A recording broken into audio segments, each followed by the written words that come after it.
Stop, stop aux coupes rases de feuillus. Des hectares de forêt, de chênes et d'aulnes, coupés, en 2 ou 3 jours. Et oui, c'est possible.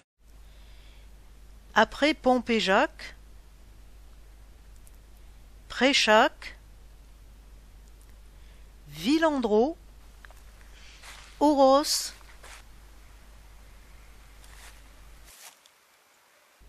Coimer, Et ainsi, dans plusieurs communes des Landes de Gascogne. aujourd'hui c'est Noaillan.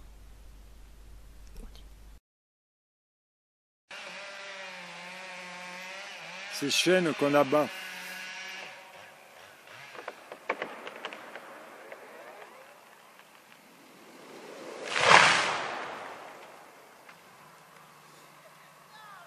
Sans commentaire.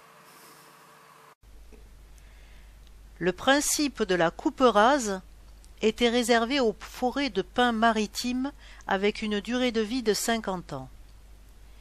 Mais voilà, depuis quelques années, ce principe est appliqué aux forêts de feuillus, de chênes, d'aulnes, d'acacias, etc.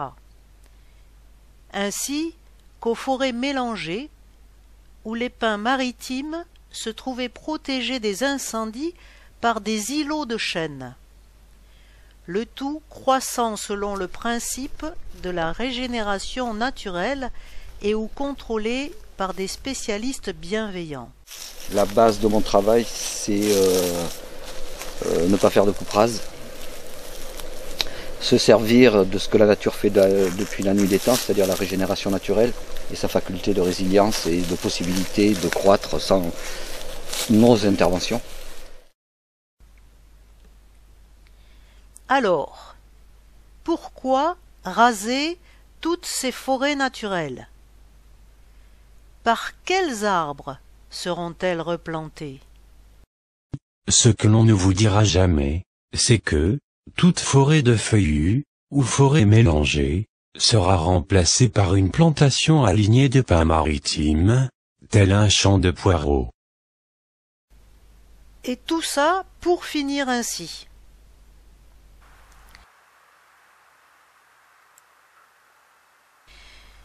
Mais qui donc est à l'origine d'une telle décision?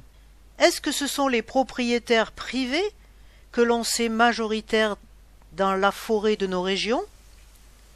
Ou s'agit-il de coopératives forestières, ayant flairé là une excellente occasion de se débarrasser de ces feuillus estimés beaucoup moins rentables que ces résineux qui peuvent pousser n'importe où et s'enflammer au premier coup de chaleur? Le collectif Forêt Vivante Sud-Gironde vous appelle à manifester pacifiquement devant le siège de l'une de ces coopératives forestières, le mercredi 24 janvier à 16 h, 11 rue de Tontoulon à Bazas. Nous sommes toutes et tous citoyens, citoyennes, légitimes pour dénoncer ces pratiques forestières qui détruisent la forêt d'aujourd'hui et de demain.